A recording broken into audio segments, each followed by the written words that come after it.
Hello and welcome back. If you're new here, don't forget to hit that subscribe button, like this video and share it so more people can join the conversation.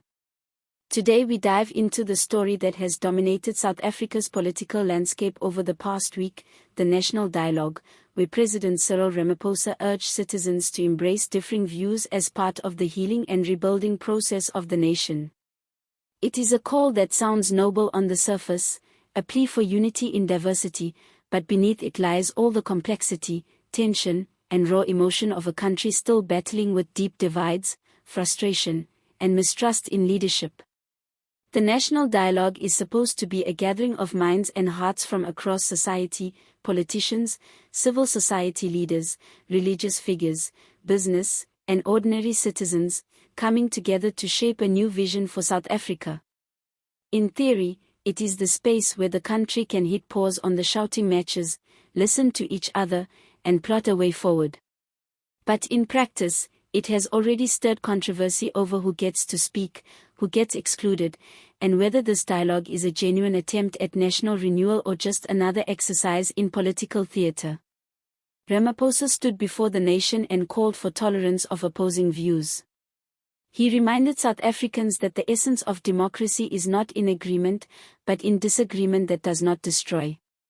He pleaded with the people to open their ears to voices they may not like, to perspectives they may find uncomfortable, and to the truths that may challenge their own. It was a presidential moment, designed to inspire calm, to signal that despite the turbulence of coalition politics and public anger, there is still a chance to come together as one nation. Yet the timing of this call is what makes it so significant. South Africa is at a crossroads.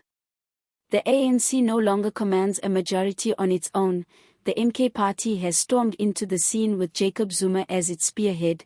The EFF continues to demand radical change, and opposition parties are growing bolder in their criticism of the ruling elite. Add to this the frustration of ordinary citizens dealing with daily load shedding, joblessness, water shortages, corruption, and crime, and you begin to see why the idea of embracing differing views is easier said than done. The dialogue itself has been criticized for excluding some groups while inviting others.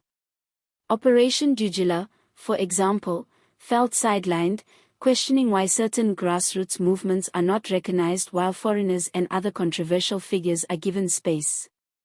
Victims of Marikana have also voiced their anger, saying they feel forgotten in a conversation that claims to be national but seems to avoid confronting some of the hardest truths of post-apartheid South Africa. These criticisms highlight the danger of the dialogue being seen as elitist, curated, and disconnected from the people who suffer the most from the failures of governance. Ramaphosa's call for tolerance and openness must therefore be understood against this backdrop of distrust. South Africans are weary of grand speeches and symbolic gestures.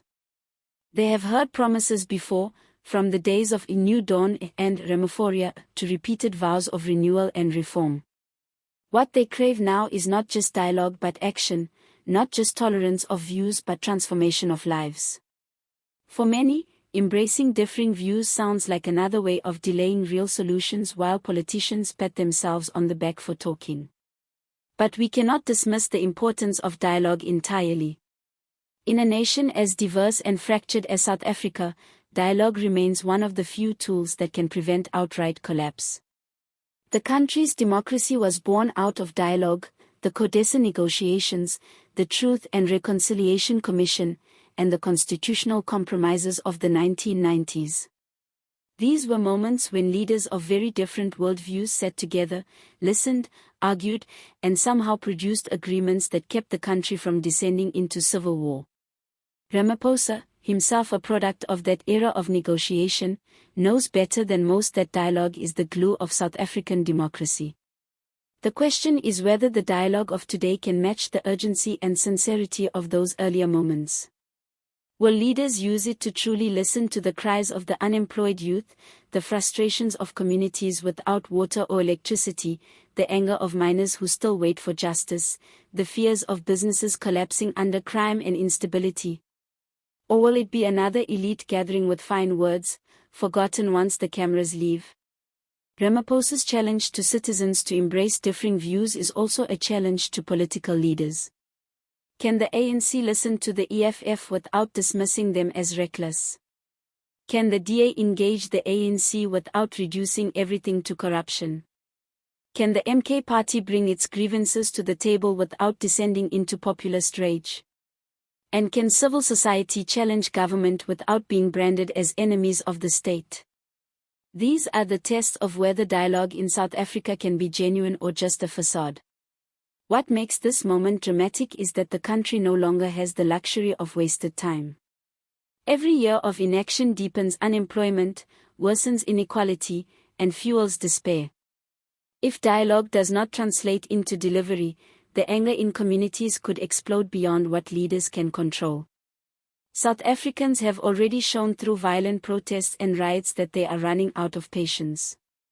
Words without action could be the spark that turns frustration into chaos.